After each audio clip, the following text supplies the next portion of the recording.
ॐ विंध्यवासिनी नमः। अथ तृतीयोऽध्यायः। श्रीमद्देवी भागवत के महात्म्य के प्रसंग में राजा सुद्युम्न की कथा। सूत जी बोले, हे मुनिवरों, अब आप लोग एक अन्य इतिहास सुनिए जिसमें इस देवी भागवत के महात्म्य का वर्णन किया गया है। एक बार कुंभयोनि लोपामुद्रापति महर्षि अगस्त्य ने कुमार कार्तिकेय के पास जाकर उनकी भली भांति पूजा करके उनसे विविध प्रकार की बातें पूछी।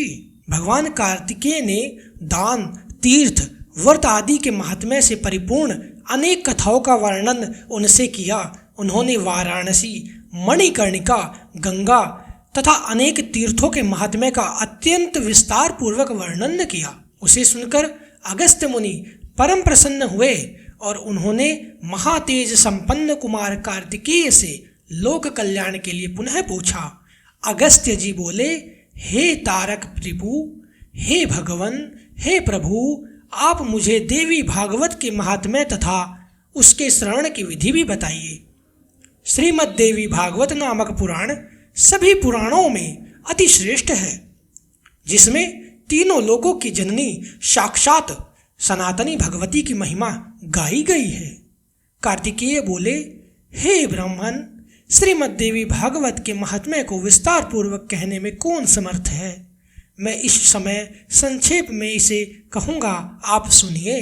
जो शाश्वती सचिदानंद स्वरूपा भोग तथा मोक्ष प्रदान करने वाली जगदम्बा हैं, वे स्वयं इस पुराण में विराजमान रहती हैं।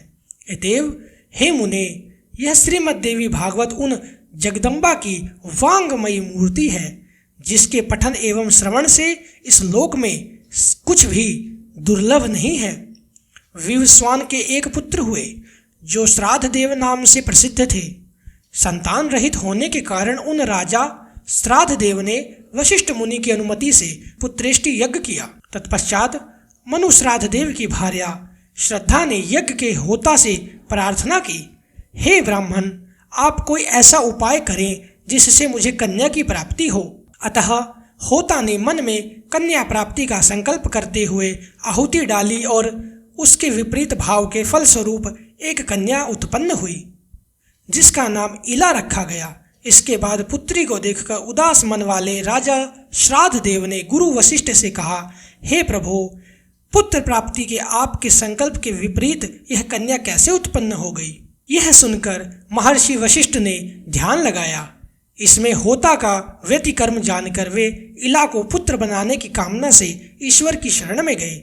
मुनि के तप प्रभाव और भगवान की कृपा से सभी लोगों के देखते देखते इला कन्या से पुरुष रूप में परिवर्तित हो गई। इसके बाद गुरु वशिष्ठ ने पूर्ण रूप से संस्कार करके उसका नाम सुद्युम्न रखा। वे मनुपुत्र सुद्युम्न सभी नदियों के निधानभूत सागर की भांति सभी विद्याओं के निधान हो गए। कुछ समय बीतने पर सुद्युम्न युवा हुए और एक दिन सिंधु देशीय घोड़े पर चढ़कर वे आखेट के लिए वन में गए। अपने सहचरों के साथ वे कुमार सुद्युम्न एक वन से दूसरे वन में जाते हुए भटकते रहे और फिर संयोग से वे हिमालय की तलहटी के उस वन में पहुंच गए, जहां किसी समय देवाधिदेव भगवान शंकर अपनी भार्या अपर्णा के साथ आनंदपूर्ण मुद्रा में रमण कर रहे थे। उसी समय भगवान शंकर के दर्शन की अभिलाषा से मुनिगण वहां आ गए और उन्हें देखकर पार्वती जी लज्जित हो गई। तब शिव और पार्वती को रमण करते देखकर उत्तम व्रत धारण करने वाले वे मुनिगण वहां से लौटकर बैकुंठ धाम की ओर चल दिए। तदंतर अपनी प्रियतमा को प्रसन्न करने के लिए भगवान ने उस अरण्य को श्राप दे दिया कि आज से जो भी पुरुष यहाँ प्रवेश करेगा वह स्त्री हो जाएगा। तभी से पुरुषों ने उस वन में जाना त्याग दिया था और संयोगवश वहां पहुंचते सुद्युम्न एक लावण्यमयी स्त्री के रूप में परिवर्तित हो गए। अपने सभी अनुचरों को पुरुष से स्त्री तथा घोड़ों को घोड़ियों में रूपांतरित हुआ देखकर सुद्युम्न आश्चर्यचकित हो गए। अब वह रूपवती तरुणी वन वन में विचरण करने लगी। एक बार वह बुद्ध के आश्रम के समीप पहुंची। स्थूल तथा उन्नत स्तनों वाली, बिंब फल के समान लाल होठों वाली, कुंद फूल के समान श्वेत दांतों वाली, सुंदर मुख तथा कमल के समान नयनों वाली उस सर्वांग सुंदरी तरुणी को देखकर कामदेव के बाणों से बिंधे हुए अंगों वाली भगवान बुद्ध उस पर मोहित हो गए। वह सुंदर बाहों वाली युवती भी चंद्रपुत्र कुमार बुद्ध पर आसक्त हो गई और बुद्ध के साथ रमण करती हुई उनके आश्रम में रहने लगी। हे महर्षि अगस्त्य, कुछ समय बाद बुद्ध ने उस तरुणी से पुरुरवा नामक पुत्र को उत्पन्न किया। इस प्रकार बुद्ध के आश्रम में रहते हुए कई वर्ष बीत जाने पर किसी समय उसे अपने पूर्व वृतांत का स्मरण हो गया और वह दुखित होकर आश्रम से चली गई। इसके बाद गुरु वशिष्ठ के आश्रम में पहुंचकर उन्हें प्रणाम किया और सारा वृतांत कहकर पुरुष तत्व की कामना करती हुई वह उनकी शरणागत हो गई।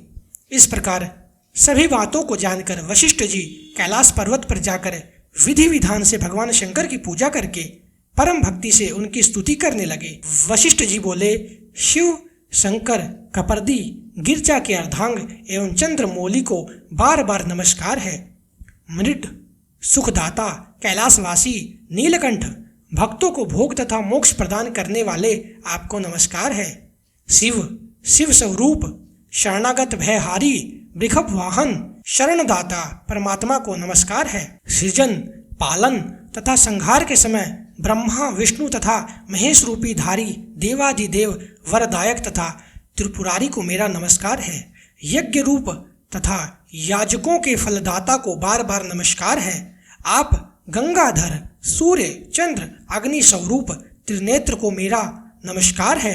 इस प्रकार मुनि वशिष्ठ के द्वारा स्तुति किए जाने पर करोड़ों सूर्य सदृश प्रभा से युक्त एवं भगवती पार्वती के साथ नंदी पर आरूढ़ वे जगतपति भगवान शंकर प्रकट हो गए। चांदी के पर्वत के समान प्रभा वाले त्रिनेत्रधारी भगवान चंद्रशेखर शरण में आए हुए मुनिश्रेष्ठ वशिष्ठ से अत्यंत प्रसन्न होकर बोले।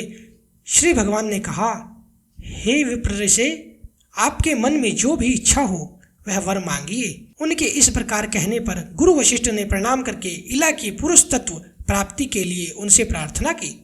इसके बाद प्रसन्न होकर शंकर जी ने मुनिश्रेष्ठ वशिष्ठ से कहा कि 1 मास तक वह पुरुष रूप में तथा 1 मास तक नारी रूप में रहेगी।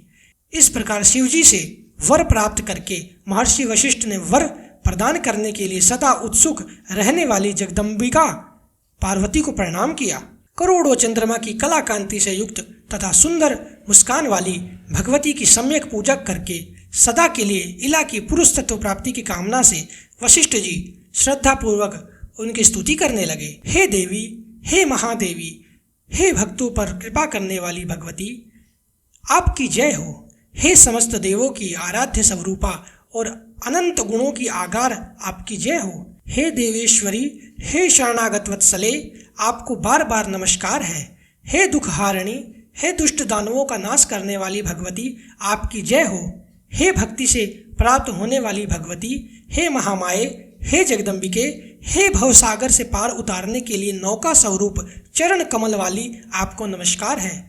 आपके चरण कमलों की सेवा से ही ब्रह्मा विष्णु तथा महेश आदि देवता विश्व के सृजन पालन तथा संहार हेतु सामर्थ्य प्राप्त करते हैं। पुरुषार्थ चतुष्टय अर्थात धर्म अर्थ काम तथा मोक्ष प्रदान करने वाली हे देवेश्वरी, आप प्रसन्न हो। हे देवी, आपकी स्तुति करने में भला कौन समर्थ है, अतः मैं आपको केवल प्रणाम कर रहा हूँ। महर्षि वशिष्ठ जी द्वारा इस प्रकार भक्ति भाव से स्तुति किए जाने पर नारायणी पराम्बा दुर्गा भगवती तत्काल प्रसन्न हो गई। तदंतर भक्तजनों का दुख दूर करने वाली महादेवी ने मुनि वशिष्ठ से कहा, हे मुनिश्रेष्ठ, आप सुद्युम्न के घर जाकर भक्ति पूर्वक मेरी पूजा करें। हे द्विज श्रेष्ठ, सुद्युम्न को 9 दिनों में मुझे प्रसन्नता प्रदान करने वाले श्रीमद्देवी भागवत पुराण का प्रेम पूर्वक श्रवण कराइए। उसके श्रवण मात्र से उसे सर्वदा के लिए पुरुषत्व की प्राप्ति हो जाएगी। ऐसा कहकर भगवती पार्वती तथा भगवान शंकर अंतर्ध्यान हो गए। इसके पश्चात वशिष्ठ जी उस दिशा को नमस्कार कर अपने आश्रम को लौट आए और सुद्युम्न को बुलाकर उन्होंने देवी की आराधना करने के लिए उन्हें आदेश दिया। अश्विन मास के शुक्ल पक्ष में जगदम्बा की विधिवत पूजा करके वशिष्ठ जी ने राजा को नवरात्र विधान के अनुसार श्रीमद्देवी भागवत पुराण सुनाया।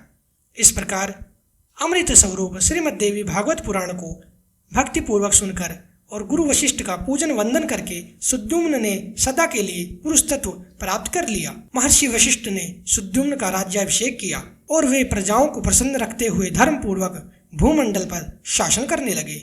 सुद्युम्न ने अत्यंत श्रेष्ठ दक्षिणा वाले भांति भांति के यज्ञ किए और अंत में पुत्रों को राज्य का शासन सौंपकर वे देवी लोक को प्राप्त हुए।